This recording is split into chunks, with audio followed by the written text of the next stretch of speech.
Das ist der Podcast des Bundesverband Rettungsdienst. Wir führen spannende Gespräche und Diskussionen rund um das Thema Rettungswesen. Weil es um Menschenleben geht. Today we are here with Ken Bouvier, retired Chief of EMS and Fire in New Orleans. Hello, Ken. Hello. Ken, thanks for coming to Austria. It's my pleasure. I've had a good time so far. You've been in Austria for a couple of days now and visited the Vienna EMS and fire station. What's your impression? I was very impressed. We first started by visiting the Vienna EMS system. I was impressed with communications there, state-of-the-art communications, an accredited communications center. It's been accredited, meaning that they have everything in place to say that they are ready in the event of emergency calls coming in, and good dispatching, good communications. Over at the Vienna Fire Department, I was also very impressed, well organized, lots of people on duty. They said they were fully staffed right now with the world shortage of firefighters and EMS folks. To have a fire department that is fully staffed, that's good. They're doing things right. They also said they were proud to be firemen to represent the residents and visitors of Vienna. So that was impressive. They were first class. You're traveling a lot, giving talks in different parts of the world. Where do you see the biggest differences? And what's similar in EMS? Well, it takes a system that everybody is a team player. And I saw the dedication and commitment by the Vienna EMS system, which was like very, very good. I also, at the fire department, I saw the same thing. Although the two departments are separate, they both had dedication and commitment to serving their community in a professional manner, despite problems that were brought on by COVID.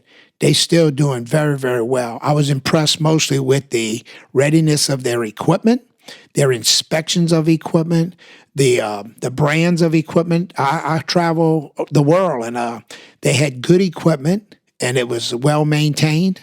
With great professional education to back up that equipment, that they knew how to use that equipment. You have been in EMS for 48 years now, working as an educator and as a chief. What does a paramedic have to bring to the job? Well, I think, first of all, they have to be committed to this. They can't just pick up a brochure somewhere and decide overnight that they want to be in EMS. They learn about it. They decide where they're going to go to school, realize that it's a commitment, that you're going to have to go through many hours of education, and then you're going to see things like you've never seen before. Not everybody's cut out to do this job. And it's going to take people that are leaving the profession because of age to make sure that we set the path for those who's coming behind us to know what it takes to do this job. And they're saying that right now, the new generation, Gen Z, will be the smartest paramedics that ever come out of school. Well, we got to make sure, as older EMS people leaving the profession through retirement or for whatever reason, that we make sure that they not only have the knowledge, but they have the know-how, and that they have the experience of putting their hands on patients to actually know how to assess a patient, and then put those skills that they've learned and the knowledge that they have in the classroom onto the patient.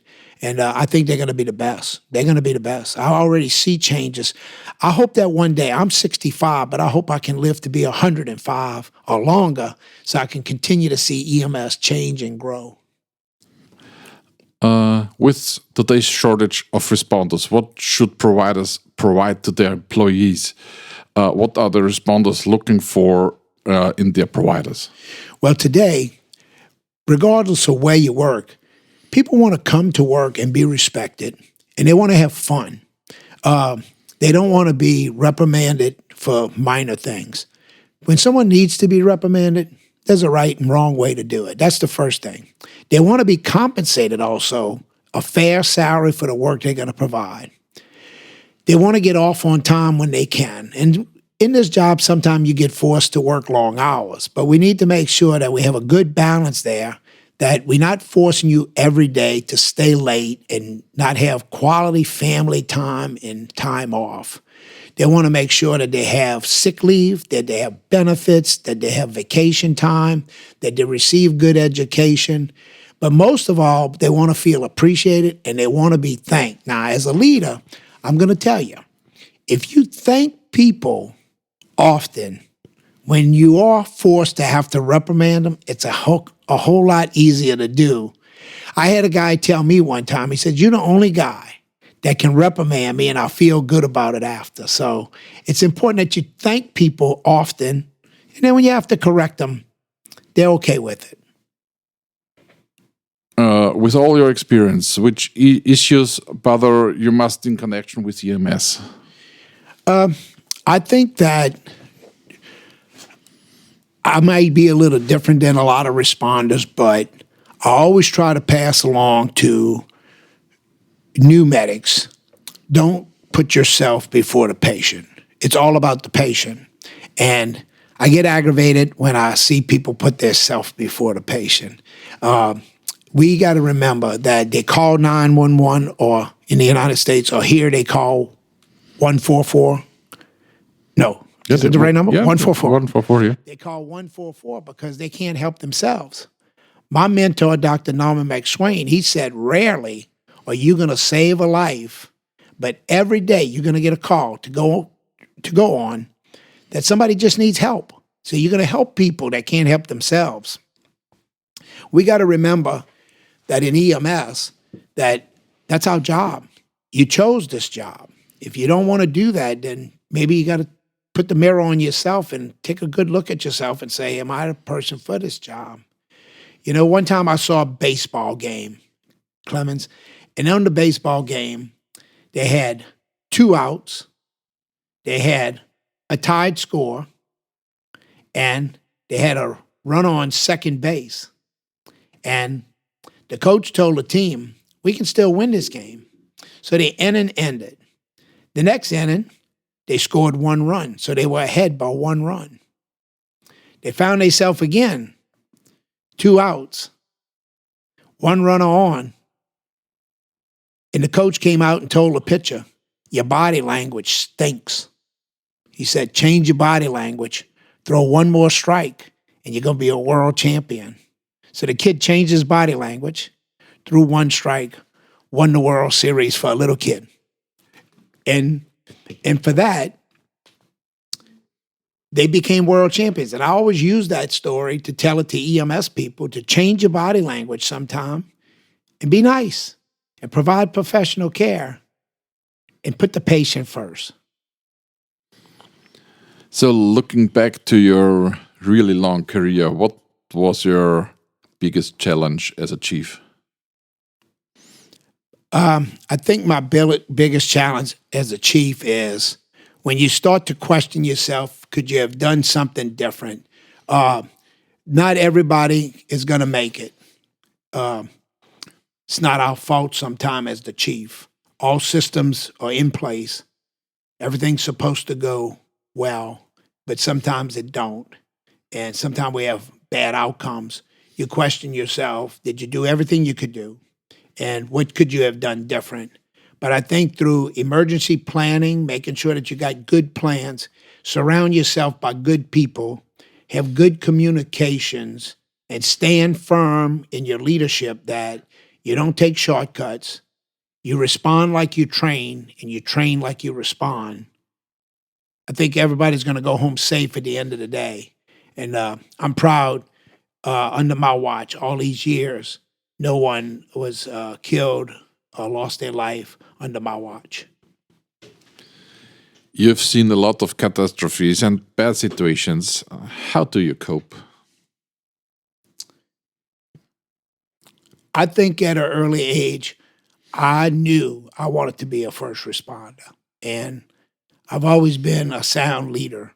I'm committed to making sure that we work together as a team. It's not about me. It's about a team and the team coming together. I've worked under some good directors. I've worked under a good chief of EMS. My title at New Orleans, you have introduced me as the chief of EMS. I was the deputy chief of EMS, which means I was under the chief. But I had a good chief. I had a good director. I've always had good people above me, and working together as a team, always putting the patient first, and then our team comes after that, making sure that we're providing the best quality care we can to people. I think that's the way I deal with it, and I dealt with it. And then I have great family support, too. My family is 100% behind me my entire career to make sure that they let me go to school and also let me make the time commitment to doing the job properly. So what are your plans for the future?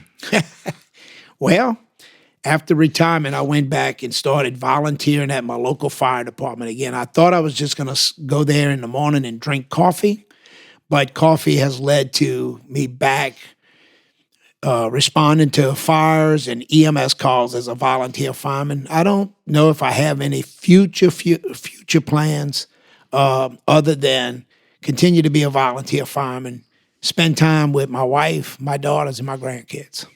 So again, thank you for coming to Austria. It's an honor, and we are really proud to have you here as a speaker, and all the best for the future.